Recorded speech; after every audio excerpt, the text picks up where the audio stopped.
October 1962. The world held its breath. For 13 terrifying days, humanity stood on the edge of complete destruction. One wrong word, one wrong decision, and life as we know it would have ended. This is the shocking story of how two men, John F. Kennedy, the young president of the United States, and Nikita Khrushchev, the unpredictable leader of the Soviet Union, pushed the world to the brink of nuclear war, and how secrets behind closed doors changed history forever. After the Second World War, the world was divided into two camps. The United States and the Soviet Union both claimed to stand for freedom and progress, but both were locked in a silent battle for power and domination. By the early 1960s, this Cold War had already created fear across the globe. In 1961, a charismatic John F. Kennedy entered the White House. Across the ocean, Khrushchev ruled with a heavy hand, determined to prove that communism was stronger than capitalism. For him, Kennedy was young, inexperienced, and someone who could be tested.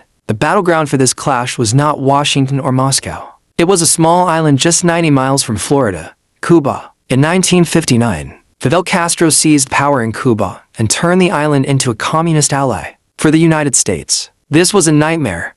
Communism had entered America's backyard. In 1961, Kennedy gave the green light to a secret invasion at the Bay of Pigs. It failed miserably, embarrassing America and making Castro turn even closer to Moscow. For Khrushchev, this was the perfect chance. If he could secretly place nuclear missiles in Cuba, the Soviet Union would be able to strike America in minutes. In October 1962, American spy planes flying over Cuba discovered something shocking: missile sites under construction. The photographs confirmed the worst fears: nuclear weapons placed by the Soviets aimed directly at the United States. Kennedy was stunned. Generals demanded immediate airstrikes, even an invasion. But Kennedy hesitated. He knew if America attacked Cuba, the Soviets might strike back in Europe. This wasn't just another military move. This was the possibility of World War III. The world soon watched as Kennedy went public. He announced a naval blockade, or what he called a quarantine, around Cuba. No Soviet ship carrying weapons would be allowed to enter.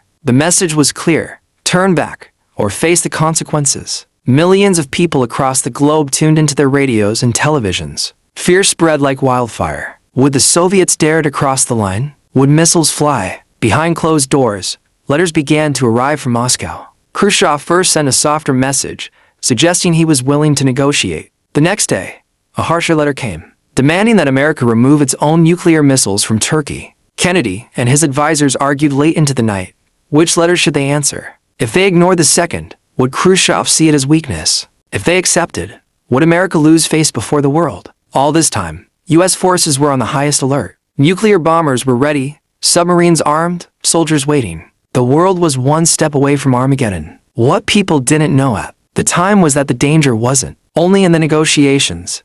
It was in the accidents. A U.S. spy plane drifted off course and flew deep into Soviet airspace. Soviet fighters scrambled, ready to shoot it down. On another day, American Navy ships dropped warning depth charges near a Soviet submarine. Inside that submarine, the commander prepared to launch a nuclear torpedo. The only reason he didn't was because one man, Vasily Arkhipov, refused to approve the launch. Humanity was saved not just by leaders, but by individuals who chose restraint over destruction. And then came the deal. Publicly, Kennedy announced that America would not invade Cuba if the missiles were removed. Privately, through back channels, he also agreed to quietly withdraw U.S. nuclear missiles from Turkey. The world never heard about the secret concession, at least not then. To the public, it looked like Kennedy had stood tall and forced Khrushchev to back down. In reality, both sides had compromised to save humanity. On October 28th, Khrushchev ordered Soviet ships to turn back. The missiles in Cuba were dismantled. The crisis was over,